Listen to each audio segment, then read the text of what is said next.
Here we are back at the St. Johnsburg Fire Hall and Empire State Wrestling action. With me, catching up with Kate Carney. Hello. Hello. How are you? Pretty good. Pretty good. So give us an update on what you've been up to. You've had a couple matches here in Empire State Wrestling. Yeah, I've done a couple Empire State shows. I've been really lucky to have some fun opponents. I was on the last two, and then I did the Falling Leaves Festival fair show last weekend. So, oh my goodness! So I've been on a little streak. How was that show? It was really fun. It was really fun. I love sort of non-traditional settings for shows. Anywhere that you can wrestle that's like sort of out of the ordinary, that's not your like standard hall show, can really change like the way you interact with the crowd and the kinds of things that you do. And it's really fun to like challenge yourself to work to the atmosphere that you're in versus what you just normally do.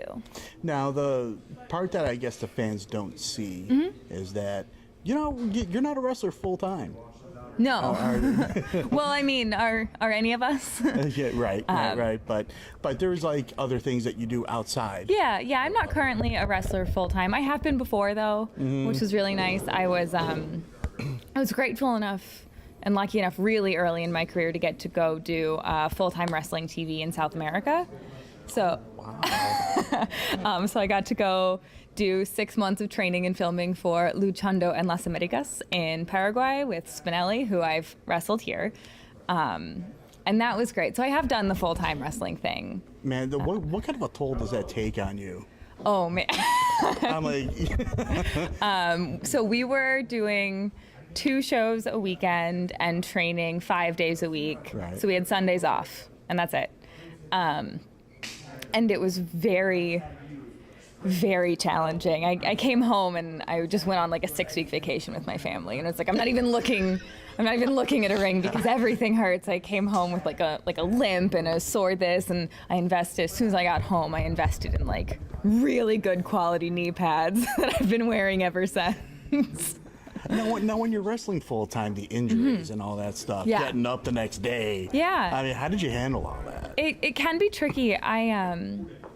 Towards the end of our filming season, I missed a crossbody and got a really bad bone bruise in my kneecap, which it doesn't sound that bad. It's just a bruise, but I did have probably a week of barely being able to walk on it, and for the whole rest of the season I couldn't put any weight on the front part of my knee, so I couldn't kneel for the whole rest of our season. And it was hard to still like stay in ring shape and be ready for the show every Saturday and spend every day getting ready for the show. And we had a lot of brand new people that had never wrestled before, so helping them get ready for the show while still like sort of nursing the injuries that you have going. So you don't want to aggravate anything, but you also don't want to not prepare your body for what's coming for it next. So it's a really delicate balance when you have these like work throughable injuries versus, oh, now I have to step back and heal myself injuries. How tough is it to step back?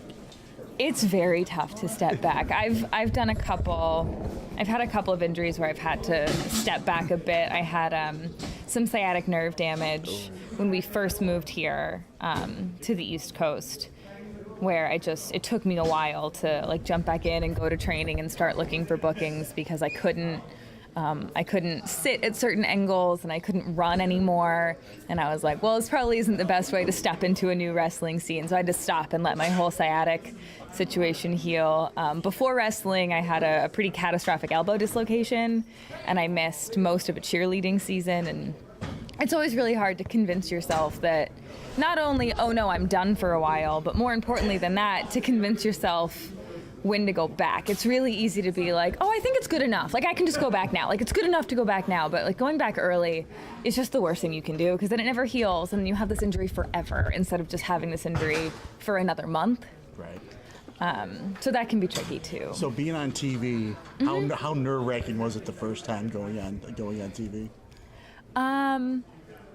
It wasn't that nerve-wracking because it was a very special situation. The first episode that we filmed was on my birthday.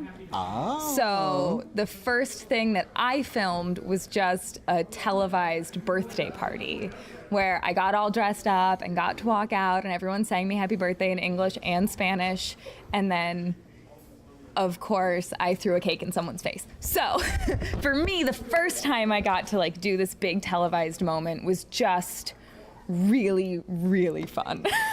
I was like, how gratifying was it to throw the cake in somebody else's face? It was really fun. It was really fun. I'm not rude enough, I don't think, in real life to like throw a drink at somebody, but man, I've always wanted to, so like it was just great. She was a good sport, obviously. We'll see if we can't make that happen, but it's awesome. Catching up with Kate Carney. Thank you for your time as always. Welcome. Thank you.